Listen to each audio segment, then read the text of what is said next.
He thought the ink on the divorce papers was his ticket to freedom.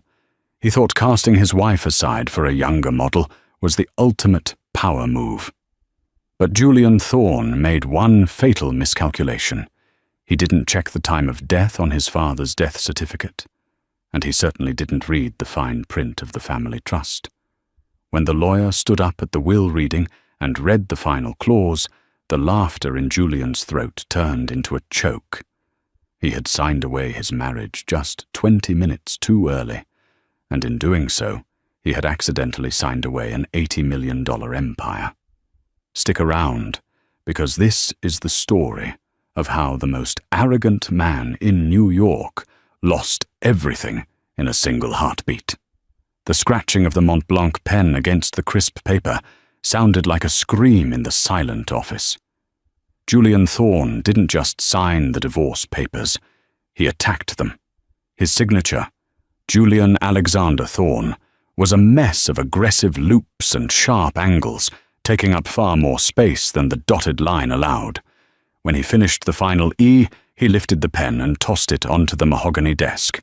It rolled, coming to a stop against a coaster that held his sweating glass of scotch. He threw his head back and laughed.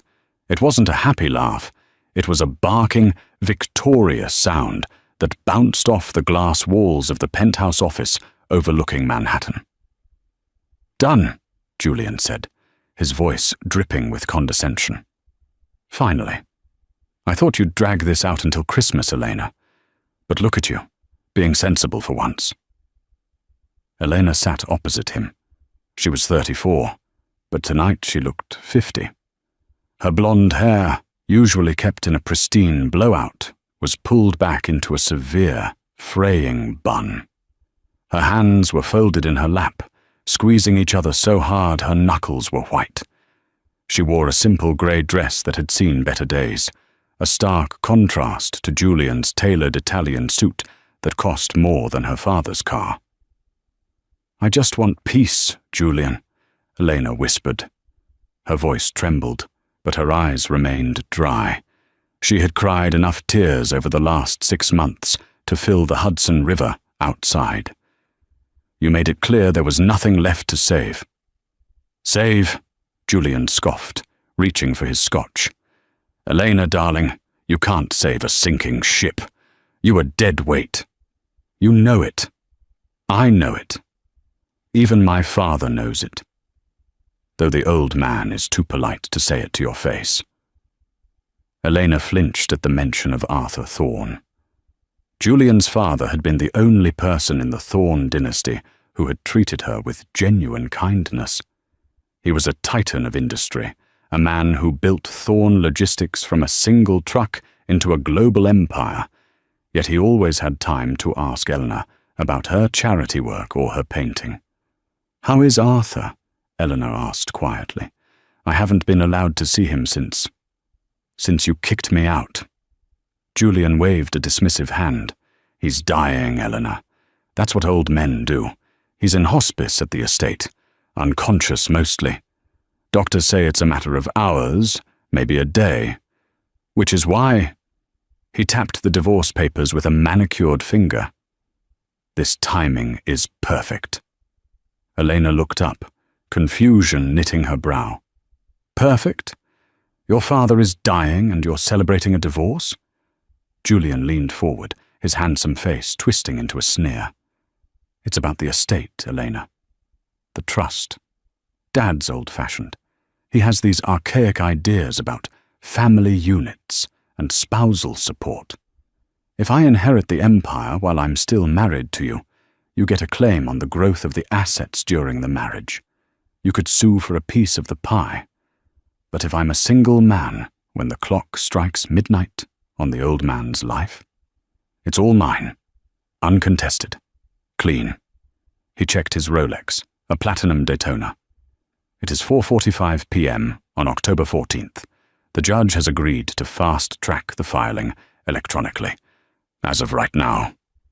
He pulled out his phone and tapped the screen, sending a text to his lawyer. "You are nobody. Just a memory." The door to the office burst open. A woman walked in. She was everything Eleanor wasn't. Tall brunette, 22 years old, and wearing a red dress that was illegal in 3 states. This was Jessica. The reason for the late nights, the reason for the lipstick stains, the reason Elena's life had imploded. "Is it done, baby?" Jessica chirped, ignoring Elena entirely as she walked over to drape herself around Julian's shoulders. "Signed, sealed, and delivered," Julian grinned, kissing Jessica on the cheek. "Meet the new and improved single Julian Thorne." Jessica squealed and clapped her hands. "Oh my God, we have to celebrate. I booked a table at Le Bernardin." Finally, she looked at Eleanor. Her eyes swept over Eleanor's grey dress with a look of pure pity mixed with disgust. "Oh, you're still here?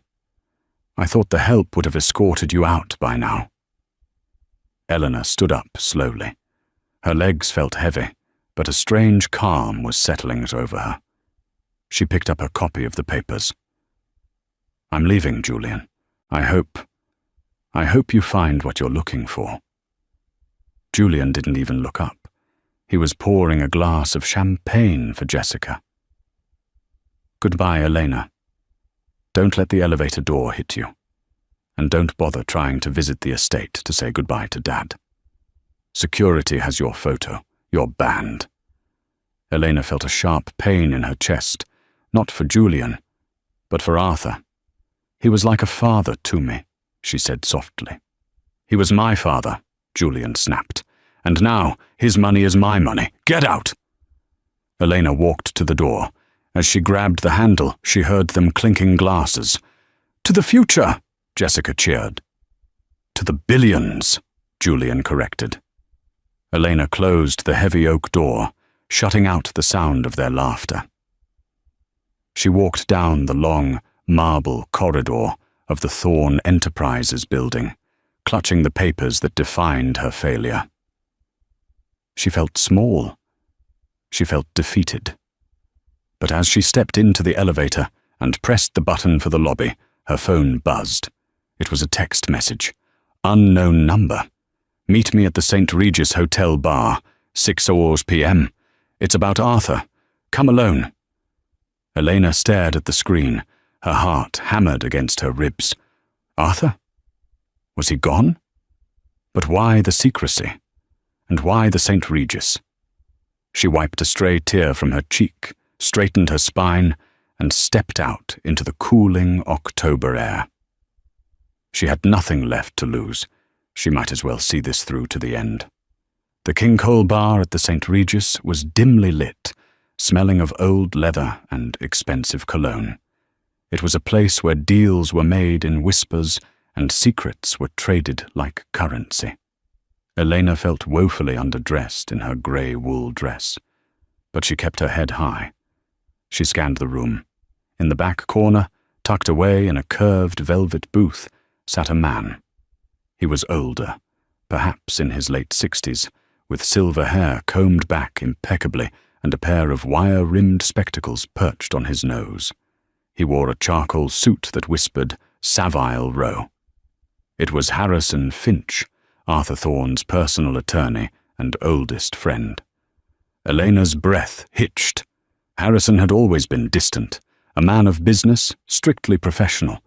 Why was he contacting her now? She approached the table. Harrison saw her and immediately stood up, a gesture of respect Julian hadn't shown her in 5 years. "Elena," he said, his voice grave. "Thank you for coming." "Mr. Finch," Elena said, taking the seat opposite him. "Is Arthur?" "Arthur passed away 45 minutes ago," Harrison said softly. Elena gasped, her hands flying to her mouth. Tears welled up instantly, hot and fast. "Oh God, Arthur! I didn't get to say goodbye. Julian wouldn't let me." "I know," Harrison said. His eyes behind the glasses were cold, hard flint. "I know everything, Elena." He signaled the waiter, ordering a water for her and a scotch for himself. When they were alone again, he leaned in. "What time did you sign the papers, Elena?" Elena blinked, wiping her eyes. "The divorce papers. About 4:45 p.m. Julian was rushing it. He said he wanted it done before. She trailed off, the realization hitting her. He wanted it done before Arthur died, so I wouldn't have a claim on the estate. Harrison took a slow sip of his drink. A small, dry smile played on his lips. It wasn't a nice smile. It was the smile of a predator watching a trap snap shut. 4:45 p.m., Harrison repeated, and Arthur died at 5:15 p.m. So Julian won, Elena whispered, looking down at her hands. He got what he wanted. He's single. He inherits everything. That is what Julian believes, Harrison said. Julian is a man who reads headlines, Elena, not footnotes. He assumes that Arthur was a fool. He assumes that because Arthur was sick, he was blind to his son's behavior. Harrison reached into his briefcase and pulled out a thick manila envelope. He placed it on the table but didn't open it. Arthur knew about Jessica, Harrison said. He knew about the neglect. He knew about the verbal abuse you suffered. He had private investigators watching Julian for the last 8 months. Arthur was heartbroken, Elena. He loved his son, but he hated the man he had become. Elena was stunned. He never said anything. Arthur was a strategist, Harrison replied. He knew if he confronted Julian, Julian would just hide the assets or manipulate the situation. Arthur wanted to test him. He wanted to see if Julian would stand by you in the hard times, or if he would cut you loose the moment he smelled money. Harrison tapped the envelope. 3 days ago, Arthur made an amendment to his last will and testament. It's a very specific codicil. It's what we in the legal world call a poison pill. A poison pill? Elena asked. Julian thinks the timeline saves him, Harrison said, his voice dropping to a conspiratorial whisper. He thinks that by divorcing you before the moment of death, he secured the assets. But Arthur's amendment doesn't care about the moment of death in the way Julian thinks. Harrison checked his pocket watch. The funeral will be in 3 days. The reading of the will is scheduled for next Friday. Julian will be there. He will bring that girl, Jessica. He will be expecting a coronation. Harrison looked Elena dead in the eye. You need to be there, Elena. Me? Elena shook her head. I can't. I'm not family anymore. I signed the papers. I'm nobody. You are named in the will, Harrison said firmly. You are required to attend, and I suggest you go shopping. Buy the most expensive black dress you can find. Walk in there with your head held high. Because, my dear, the show Julian thinks he's directing? He's not the director. He's the clown. Elena felt a shiver run down her spine. Mr. Finch, what did Arthur do? Harrison stood up, leaving $100 bill on the table for the drinks. He buttoned his jacket. He played the long game, Elena. Now, go home. Rest. You have a very big week ahead of you. Harrison turned and walked away, disappearing into the gloom of the hotel lobby, leaving Eleanor alone with the envelope, which Harrison had notably not let her open, and a burning question in her mind. What kind of trap had Arthur set? And was it enough to stop a monster like Julian? The day of Arthur Thorne's funeral was as grey and weeping as the city of New York itself. It was a Tuesday, a day the stock market was open, which Julian found fitting. Even in death, his father was disrupting business. The service was held at St. Patrick's Cathedral, a venue reserved for the holy and the ultra-wealthy. Arthur Thorne was certainly the latter. The pews were packed with the elite of Manhattan, senators, tech moguls, shipping magnates, and rivals who had come to make sure the old lion was truly dead. Julian stood at the front, the grieving son. He wore a custom Tom Ford suit, black as a raven's wing, cut to accentuate his broad shoulders. He looked somber, wiping a non-existent tear from his eye whenever a camera flashed. But inside, his mind was racing with numbers. He was calculating the inheritance tax, the liquidation value of the summer homes, and the cost of the rebrand he planned for Thorn Logistics. He was going to fire half the board of directors by Monday morning. Beside him stood Jessica. She was trying too hard. Her black dress was low-cut, revealing far too much cleavage for a Catholic mass, and her hat was a wide-brimmed monstrosity that looked more suited for the Kentucky Derby than a funeral. She was scrolling through Instagram on her phone, hiding it behind her purse. "Stop it," Julian hissed out of the side of his mouth. "You look like a bored teenager. Put the phone away." "It's so long, Julian," Jessica whined in a whisper, snapping gum she wasn't supposed to be chewing. "And it smells like old people in here.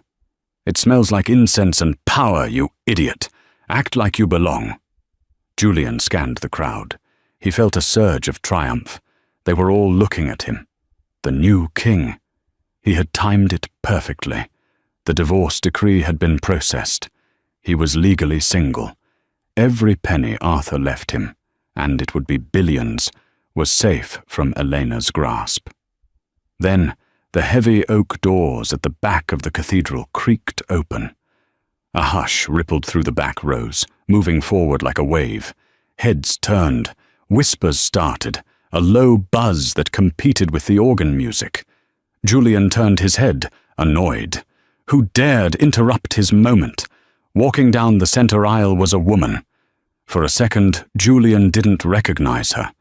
She wore a black dress, but it wasn't the frumpy grey wool he was used to seeing. This was high fashion, a structured, long-sleeved midi dress that hugged a figure he had forgotten she possessed. She wore black stilettos that clicked rhythmically against the stone floor. Her blonde hair was no longer in a messy bun. It fell in perfectly styled waves around her face, partially obscured by a chic, net veil. It was Eleanor. But it wasn't the Eleanor who had cried in his office 3 days ago. This woman radiated a cold, regal dignity. She walked with her chin up, ignoring the hundreds of eyes dissecting her appearance. She didn't look at the crowd.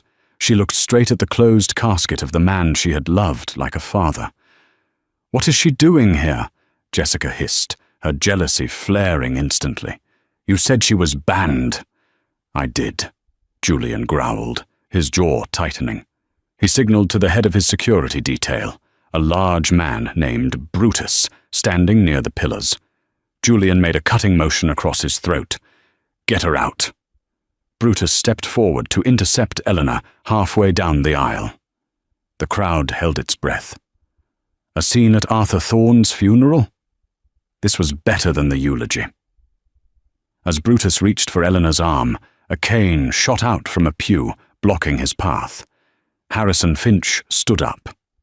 The old lawyer didn't look frail today. He looked dangerous. He said something quietly to Brutus, 2 words that made the giant security guard pale and step back immediately. Harrison offered his arm to Eleanor. She took it. Together they walked the rest of the aisle, right past Julian. Elena didn't even look at him. She didn't acknowledge Jessica's glare. She walked to the front row, on the opposite side of the aisle from Julian, and sat down. "Unbelievable," Julian muttered, straightening his tie. "She thinks showing up here is going to get her a payout? She's delusional. She looks expensive," Jessica noted, her voice small. "It's a costume," Julian scoffed. "She's probably maxed out the credit cards I haven't cancelled yet. Don't worry. By next week, she'll be selling that dress on eBay to pay rent." The priest began the homily, speaking of Arthur's generosity, his vision, his love for his family. Julian tuned it out. He was watching Elena. She was weeping silently, dabbing her eyes with a lace handkerchief. It annoyed him. Her grief looked genuine, which made his performance look hollow. "Stop crying," he thought. "He wasn't even your father." After the service, the burial took place at the Thorne family crypt in Sleepy Hollow. The rain had intensified, turning the cemetery into a mud slick. Under a canopy of black umbrellas, the inner circle gathered. As the casket was lowered, Julian threw the first handful of dirt. He felt a finality to it. Goodbye, Dad. Thanks for the empire. As the crowd began to disperse toward the waiting limousines, Julian cornered Elena near the iron gates. He told Jessica to wait in the car. You have a lot of nerve, Julian spat, approaching her. Rain dripped from his umbrella, but Elena was dry, sheltered by Harrison Finch, who stood beside her like a gargoyle. Elena turned slowly. Her eyes were red-rimmed, but her gaze was steady. Hello, Julian. It was a beautiful service. Don't give me that, Julian sneered. You're here to garner sympathy. You think if you cry loud enough, the board members will take pity on you? It's over, Elena. The divorce is final. You get nothing. I didn't come for money, Elena said softly. I came to bury my father-in-law. Ex-father-in-law, Julian corrected sharply. And I don't want you at the reading of the will on Friday. If you show up, I'll have you arrested for trespassing. Harrison Finch cleared his throat. It sounded like a dry branch snapping. Actually, Julian, the lawyer said, his voice cutting through the sound of the rain. Elena is required to attend. As the executor of the estate, I have already sent the formal summons. If she does not attend, the proceedings cannot begin. Julian stared at the old lawyer, his eyes narrowing. Why? Did he leave her a cat? A painting? Fine. Let her come. Let her see exactly how much she lost by being a bore. Julian leaned in close to Eleanor, invading her personal space. Come on, Friday. Bring a bucket for your tears. Because when you hear that I own everything, the houses, the jets, the company, and you are left with nothing but your dignity, I want to see the look on your face. He turned on his heel and marched toward his waiting Rolls-Royce, where Jessica was reapplying her lipstick in the vanity mirror. Elena watched him go. She felt a tremble in her hands, but Harrison squeezed her arm gently. Steady, Elena, Harrison whispered. Let him gloat. Pride comes before the fall. He's so confident, Harrison, Elena whispered. Are you sure? Are you sure Arthur really did what you said?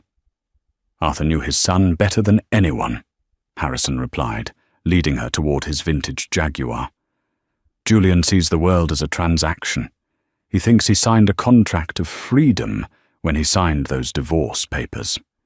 He has no idea he signed his own death warrant. Friday arrived with a suffocating tension. The reading was to take place in the library of the Thorne Manor, a sprawling estate in the Hamptons that had been in the family for 4 generations. The room was a masterpiece of intimidation, floor-to-ceiling bookshelves filled with leather-bound volumes, a roaring fireplace that did little to warm the chill in the air, and a massive oak table that seated 20. Julian sat at the head of the table. He had kicked his father's usual chair aside and replaced it with a more modern, high-backed executive chair he had brought in just for the occasion. It was a power move. To his right sat Jessica. She was wearing white, a choice that read bridal and was entirely inappropriate for a will reading. She was already mentally decorating the manor, whispering to Julian about tearing down the creepy tapestries. To his left sat the board of directors of Thorne Logistics, 3 men in grey suits who looked nervous. They knew Julian's reputation for ruthlessness. At the far end of the table, alone, sat Elena. She wore a navy blue business suit. She sat with her hands folded, her posture perfect. She looked less like a grieving widow and more like a CEO in waiting, though Julian laughed internally at the thought. Harrison Finch stood at the head of the room, a podium before him. He arranged his papers with agonizing slowness. He took off his glasses, cleaned them, and put them back on. Can we get on with this, Finch? Julian barked, checking his watch. "I have a meeting with the investors in the city at 3. I need the title transfer documents signed by noon." "Patience, Julian," Harrison said, his voice devoid of warmth. "The reading of the last will and testament of Arthur James Thorne is a legal proceeding. It will be done correctly," Harrison began. The first hour was excruciatingly boring. Arthur had been a meticulous man. He left specific sums to the gardener, the cook, the chauffeur. He left donations to the Metropolitan Museum of Art, the Red Cross, and a shelter for stray dogs. Julian rolled his eyes, drumming his fingers on the table. "Great, the dog gets $5,000. Marvelous. Can we get to the assets? The real assets?" "We are arriving there now," Harrison said. He turned a page. The paper rustled loudly in the silent room. "Article 7, the real estate," Harrison read. Julian straightened up. This was it. "To my son, Julian Alexander Thorne," Harrison read. Julian smirked, squeezing Jessica's hand. "I leave the family estate in the Hamptons, the penthouse in Manhattan, and the villa in Tuscany." "Yes," Julian hissed. Jessica let out a small squeal. "Subject to the conditions of the trust outlined in Article 9. Harrison finished. Julian frowned. "Conditions? What conditions? I'm the sole heir." "Article 8. The financial assets and control of Thorne Logistics," Harrison continued, ignoring the interruption. "This includes the 51% controlling stake in the company, the investment portfolio, and all liquid cash assets, totaling approximately $80 billion. The room went dead silent. $80 billion. It was a number that made the board members sweat. "I leave these assets." Harrison paused. He looked up over his glasses, staring directly at Julian. "To the Thorne Family Trust, to be administered by the primary beneficiary." "Which is me," Julian said, standing up. "I am the primary beneficiary. I am his only son." "Sit down, Julian," Harrison said sharply. The command was so authoritative that Julian actually sat, stunned. Harrison took a sip of water. The tension was so thick it felt like physical pressure against the eardrums. "Arthur anticipated that there might be complications regarding your marital status at the time of his death," Harrison said. Julian laughed, a nervous, barking laugh. "Complications?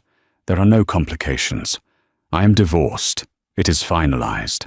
I am a single man. Therefore, there is no spousal claim. The money is mine." "Arthur was aware of your intentions," Harrison said. He wrote a specific clause. Article 9. The definition of the beneficiary. Harrison lifted the document and began to read the text that would destroy Julian's life. "I, Arthur Thorne, being of sound mind, recognize that my son, Julian, has often prioritized personal gain over loyalty. I have observed his treatment of his wife, Elena, a woman who has shown me more kindness in her little finger than my son has in his whole body." Julian's face turned purple. "This is ridiculous. He can't put insults in a will."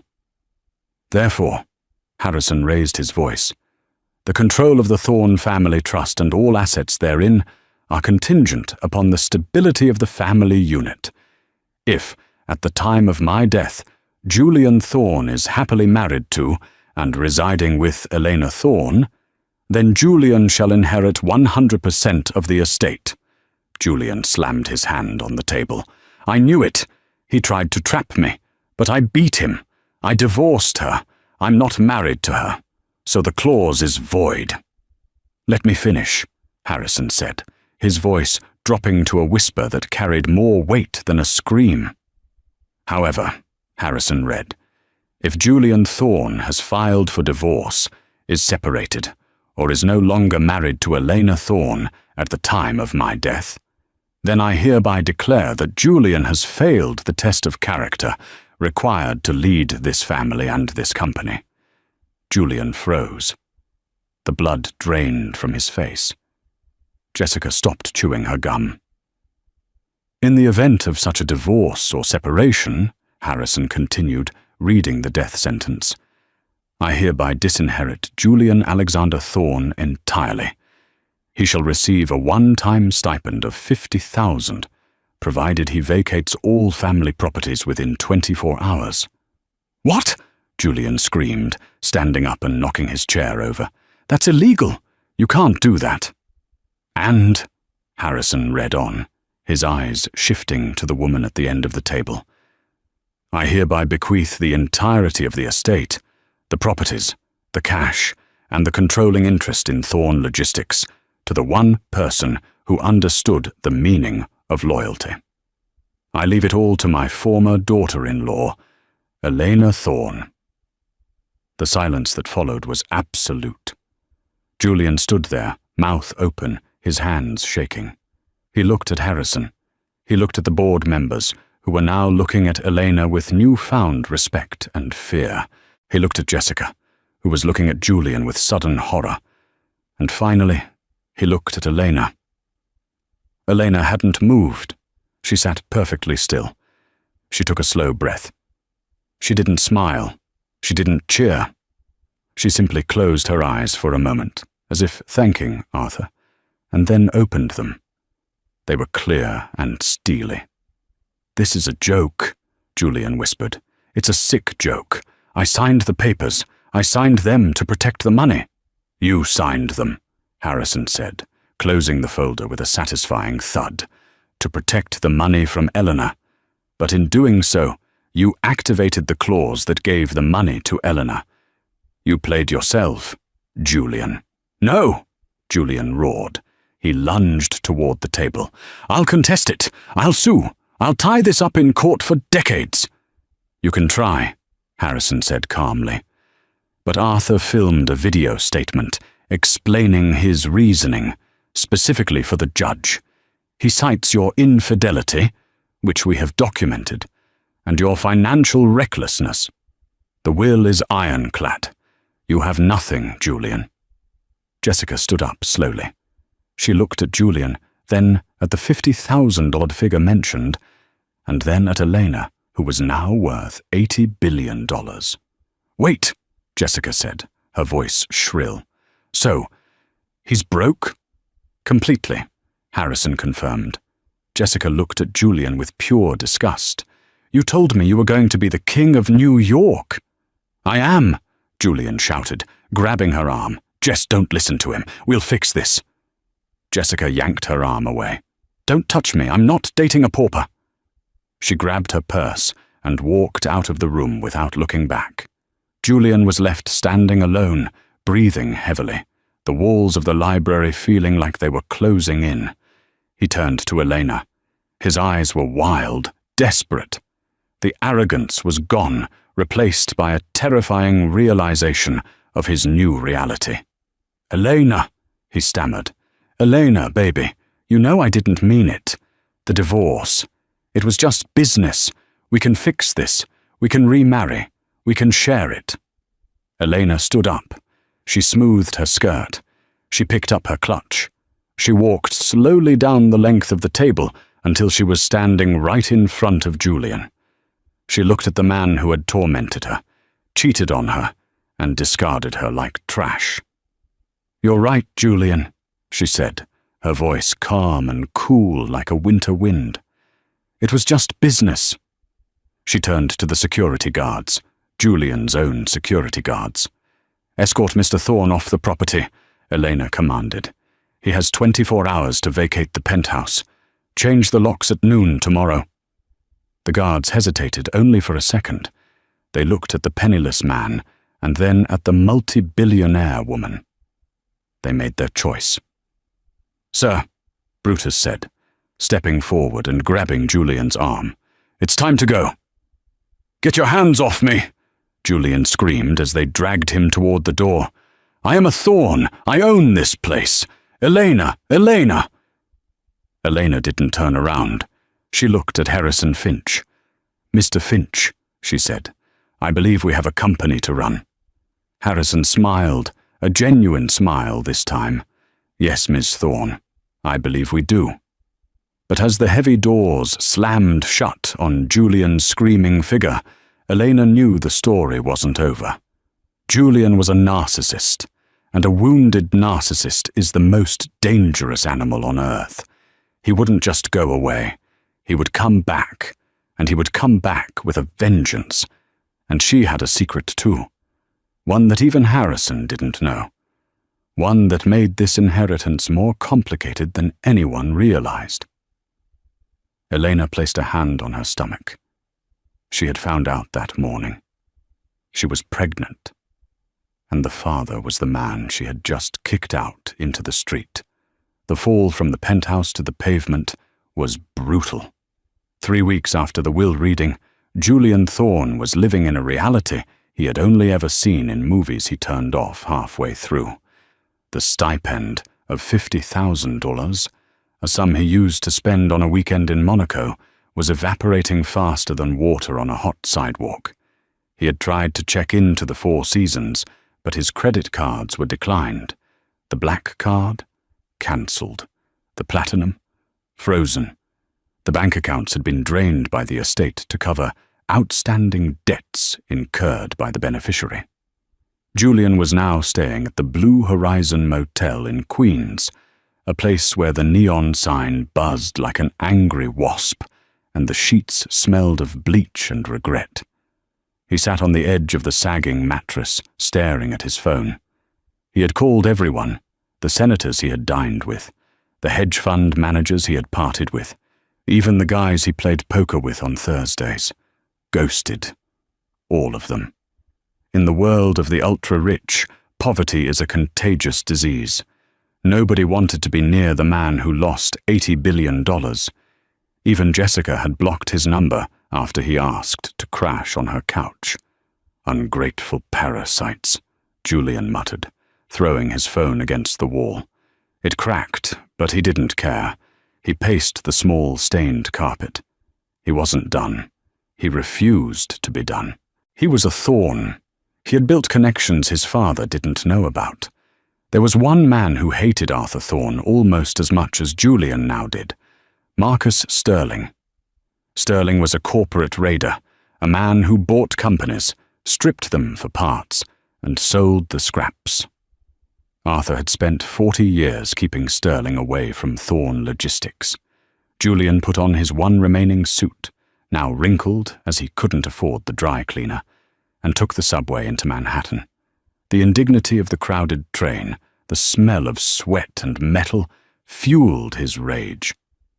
Elena is sitting in my office, he thought. She's probably redecorating. She's laughing at me.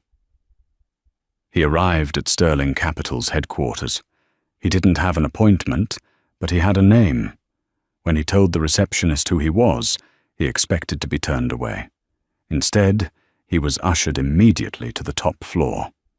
Marcus Sterling was a small man with eyes like a reptile. He sat behind a glass desk, peeling an orange with a small, sharp knife. The prodigal son, Sterling smiled, not offering a handshake. Or should I say, the disinherited son. I heard about the will. Family unit. Arthur always was a sentimental old fool. He was a senile tyrant, Julian spat, sitting down uninvited. I want my company back, Marcus, and I know you've been trying to buy Thorne Logistics for a decade. I have, Sterling agreed, popping a slice of orange into his mouth. But you have nothing to sell, Julian. Your ex-wife owns 51% of the shares. She is the queen. You are a liability. I know where the bodies are buried. Julian leaned in, his eyes manic. I know the offshore accounts. I know the weak points in the supply chain. I know the board members who can be bribed. You bankroll my legal team to contest the will, and I will give you the blueprints to destroy Elena's administration from the inside. When I get the company back, I'll sell you the Asian shipping division for pennies on the dollar. Sterling stopped chewing. He looked at Julian with genuine interest. You'd gut your father's legacy just to spite your ex-wife. I'd burn it to the ground if it meant she burned with it, Julian said, his voice trembling with hate. Sterling smiled. It was a terrifying sight. He reached into his drawer and pulled out a checkbook. "I like your fire, Julian. It's disgusting, but useful." He scribbled a check and slid it across the glass. It was for $500,000. "Get a haircut, get a new suit, and hire the nastiest lawyer in the city. We are going to war." Meanwhile, in the ivory tower of Thorn Logistics, Elena was fighting a different kind of war. She was in the executive bathroom, clutching the porcelain sink, her knuckles white. She dry heaved for the third time that morning. "Ms. Thorne?" Harrison's voice came through the door, filled with concern. "The shareholders' meeting starts in 10 minutes. Are you all right?" Elena splashed cold water on her face. She looked in the mirror. She was pale. The stress of the last 3 weeks was eating her alive. She was running a global empire, dodging paparazzi who camped outside her house, and dealing with a board of directors who thought she was a diversity hire gone wrong. And she was pregnant, 8 weeks along. She had done the math, the night of the gala 2 months ago. Julian had been drunk, charming, and for a brief moment, the man she used to love. A moment of weakness, a final attempt to save the marriage before the papers were drawn up. She touched her stomach. This child was a miracle, but it was also a nuclear bomb. If Julian found out, the narrative would flip.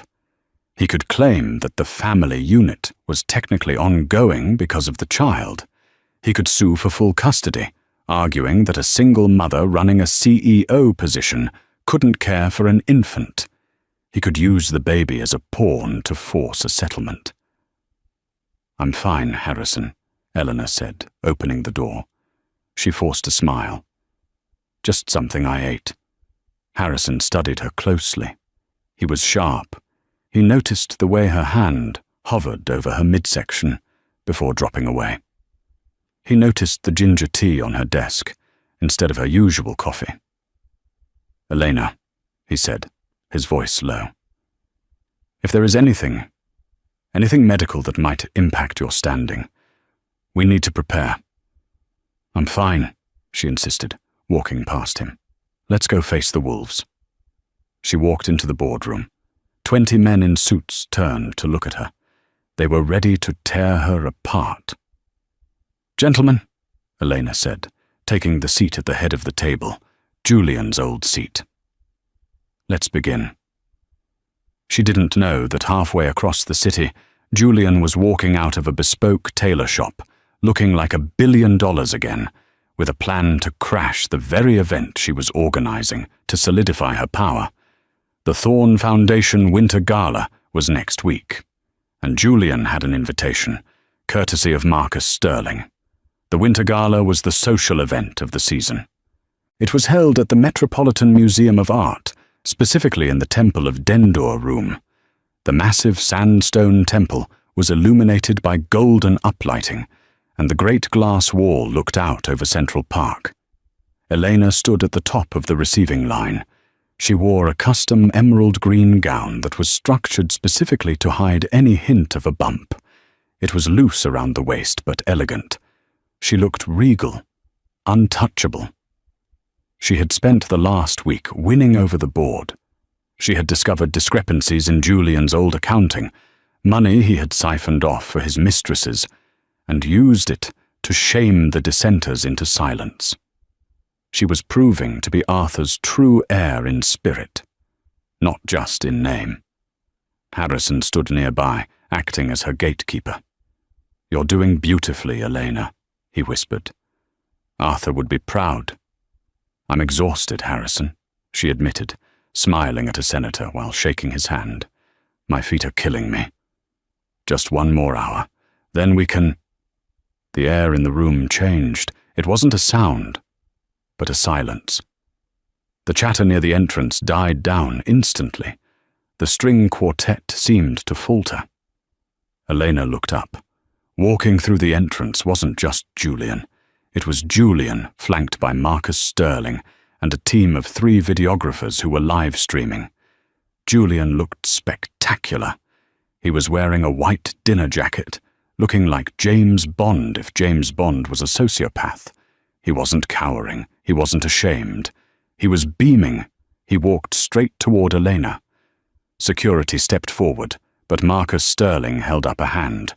"We are ticketed guests," Sterling announced loudly, his voice carrying through the cavernous room. "I purchased a platinum table this morning.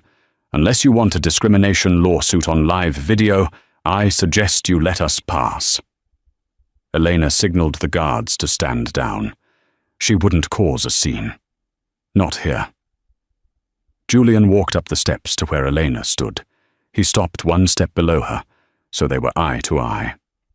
"Hello, wife," he said, the word dripping with irony. "Ex-wife," Elena corrected, her voice steady, though her heart was hammering against her ribs.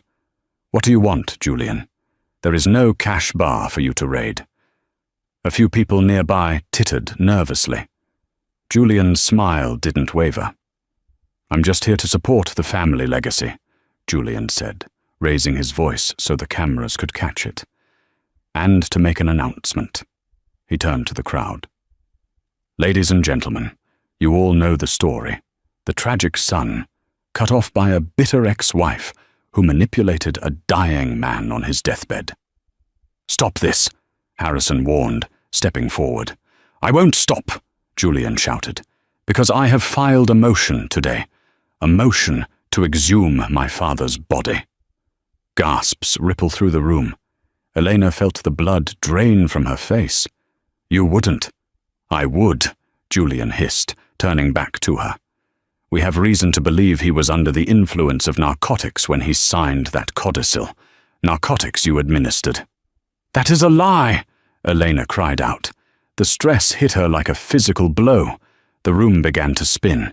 The heat of the lights, the flash of the cameras, the smell of Julian's cologne. It was too much. She swayed. "Elena!" Harrison grabbed her elbow. She felt the nausea rising, violent and uncontrollable. She tried to hold it back, but her hand flew to her mouth. She gagged, stumbling backward. Julian watched her. He watched the way she paled. He watched the way her hand didn't go to her chest, but protectively over her lower stomach. He froze. He knew that look. He had seen it once before, years ago, when his sister was pregnant. The specific, greenish pallor of a woman trying not to get sick in public. He looked at her waist. The dress was loose, too loose for her usual style. His eyes widened. The realization hit him like a lightning bolt. The timeline. The one last night they had shared 2 months ago. Elena regained her composure, taking a deep breath. "I'm fine," she said, straightening up. "Get him out of here." Julian didn't move. He didn't shout. He started to laugh. It was a low, terrifying chuckle. He stepped closer, invading her personal space. He leaned in, so his lips were brushing her ear. The cameras couldn't hear this. Only Elena could. "You're pregnant," he whispered. Elena stiffened. She didn't breathe. "I see it," Julian whispered, his voice trembling with a new kind of excitement. "You're carrying my child, my heir." "It's not yours," Elena hissed back, a desperate lie. "We both know it is." Julian pulled back, looking at her with a triumphant, wolfish grin. "And you know what the will says? Family unit. If there is a child, a Thorn child, then the lineage is secure." He looked at her stomach, then back at her eyes. "You can't kick me out, Elena. Not anymore. I'm not just your ex-husband. I'm the father of the $80 billion baby." Julian turned to the cameras, buttoning his jacket. "Enjoy the party, everyone," he announced cheerfully. "Eleanor and I have a lot to discuss. It seems the Thorn family is expanding." He winked at Eleanor, turned and walked away, grabbing a glass of champagne from a passing waiter. Eleanor stood frozen on the steps. She felt cold. He knew. The trap Arthur had set for Julian had just snapped back on her. Julian had a way back in, and this time he wouldn't settle for money. He would want everything. The child, the company, the control. Harrison looked at Elena, his face grey.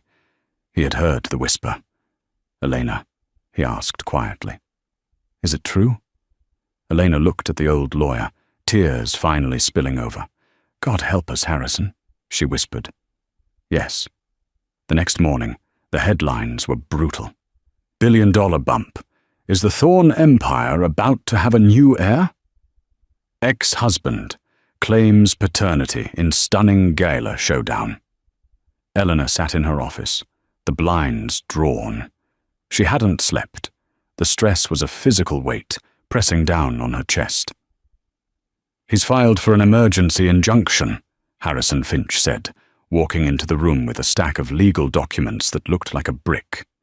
"He's suing for reinstatement as a trustee. His argument is simple. The will mentions the family unit. He claims that a child created during the marriage, even if born after, constitutes a continuation of that unit." "He doesn't care about the baby," Elena said, her hand resting on her stomach. "He just wants the checkbook." "We know that," Harrison said, sitting down heavily. "But the law is tricky, Elena. Paternity gives him rights. If he proves he is the father, which he is, he can petition for custody. And if he gets custody, he can petition to control the child's inheritance until they are 21. He could drain the trust in the name of child support and lifestyle maintenance." Elena stood up, pacing the room. "Arthur protected the money from Julian.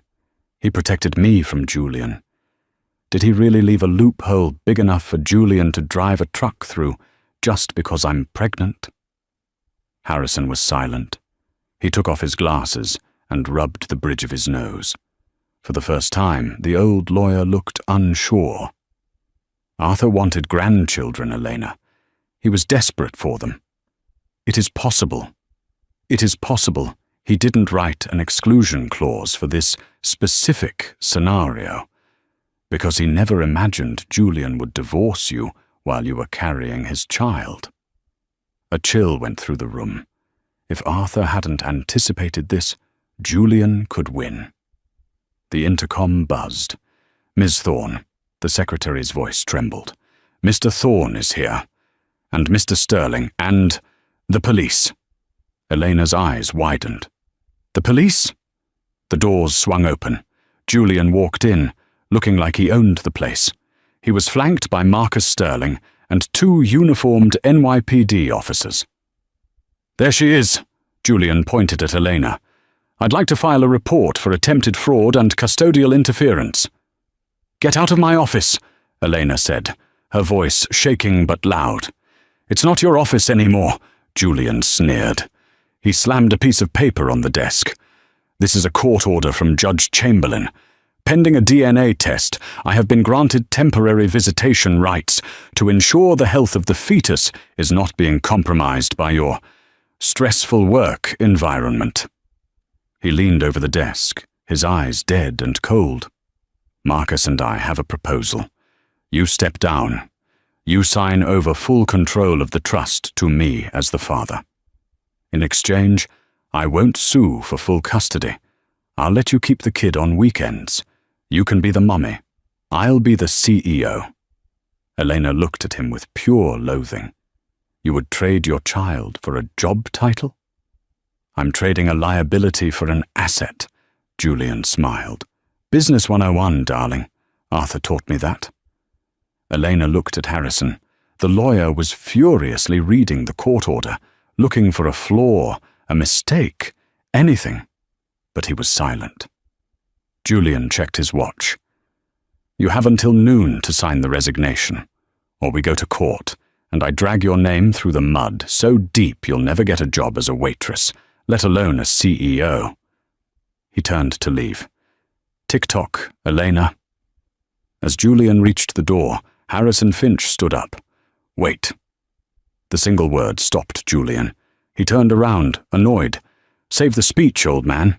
You lost." "I didn't lose," Harrison said. His voice was strange.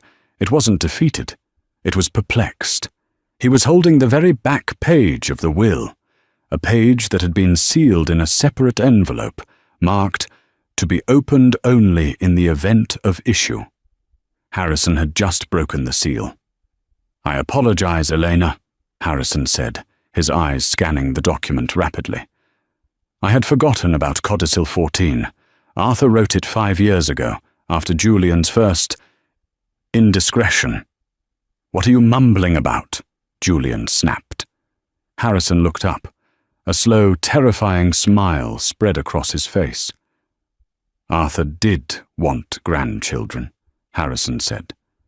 But Arthur was also a student of history. He knew that sometimes kings produce monsters. Harrison walked around the desk and placed the document in front of Julian. "Read it, Julian, out loud." Julian snatched the paper. He scoffed. "Article 14, the bloodline bypass." He paused. He frowned. "In the event that a child is born to my son, Julian, after a divorce filing has been initiated." Julian's voice wavered. "I hereby declare that the inheritance shall skip the generation of the son entirely." "Keep reading," Harrison commanded. "The child shall become the sole beneficiary of the Thorn Trust from the moment of birth. However," Julian stopped. His face went pale. "However?" Elena asked, stepping forward. "However," Julian whispered, his throat dry. "To prevent the father from using the child as a financial instrument, I hereby mandate that if Julian Thorn is not married to the mother at the time of birth, he is legally designated as a biological donor only." Julian dropped the paper. "What does that mean?" he asked, his voice high and panicked. Harrison picked up the paper and read the final blow. "As a biological donor, Julian Thorn is expressly forbidden from acting as trustee, guardian of the estate, or conservator for the child. He shall have no access to the funds, no voting rights in the company, and no salary. The sole guardianship of the estate and the company shall rest with the mother, Elena Thorn, until the child reaches the age of 25. Harrison took off his glasses and looked at Julian with pity. "You played the family unit card, Julian, but Arthur defined the unit. By divorcing Eleanor, you removed yourself from it. The baby is rich. Eleanor is powerful. You are just the donor." The room was silent. Even Marcus Sterling took a step away from Julian, sensing the radioactive failure radiating off him. This is fake," Julian screamed. "I'll contest it." "It was notarized by a Supreme Court justice," Harrison said calmly. "It's ironclad." Elena looked at Julian. The fear was gone. In its place was a fierce, protective calm. "You wanted a DNA test?" Elena asked. "Fine, we'll do it. Prove you're the donor, and once that's done, you can pay child support." "Child support?" Julian choked. "I have no money." "Then you better get a job," Elena said. "I hear the warehouse in New Jersey is hiring. Minimum wage. Night shift." She pointed to the door. "Get out." 6 months later, the boardroom of Thorn Logistics was quiet, save for the soft cooing of a baby. Elena sat at the head of the table. She looked tired but happy. In a bassinet beside her lay Arthur James Thorn II, a baby with bright blue eyes and a tuft of blonde hair. "The Q4 numbers are in," Harrison said, sliding a report across the table. "Profits are up 15% since the rebranding. The shareholders are ecstatic." "Good," Elena said, signing the report. She reached into the bassinet and let the baby wrap his tiny hand around her finger. "And the other matter?" "Resolved," Harrison said. He didn't need to elaborate. Julian Thorn had tried to sue. He had spent the last of Sterling's money on a desperate legal Hail Mary. The judge had laughed him out of court, citing the donor clause. Marcus Sterling had dropped Julian the moment the verdict came in. Without the Thorne fortune, Julian was useless to him. Last week, a paparazzi photographer had snapped a picture of Julian. He wasn't in a tuxedo. He wasn't in a penthouse. He was spotted leaving a pawn shop in the Bronx, selling a platinum Rolex, the last remnant of his old life. He looked older. He looked broken. He had signed the divorce papers laughing. Now, nobody was laughing but fate. Elena picked up her son.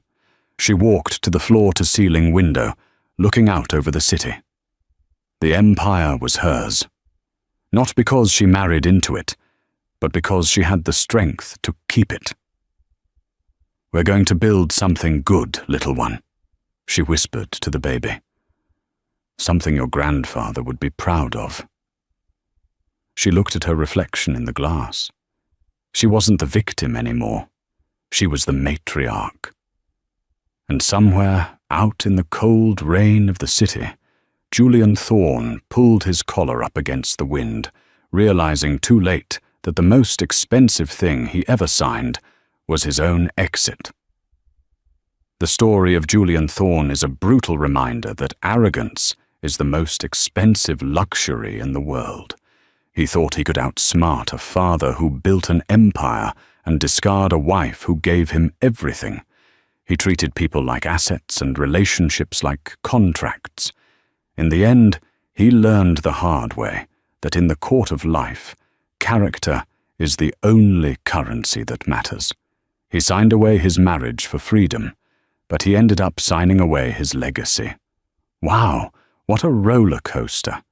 If you enjoyed this story of instant karma and the ultimate revenge, please smash that like button. It really helps the channel grow. And don't forget to subscribe and hit the notification bell so you never miss a story. What do you think? Did Julian deserve his fate? Or was the father's will too cruel? Let me know in the comments below. Thanks for watching, and I'll see you in the next video.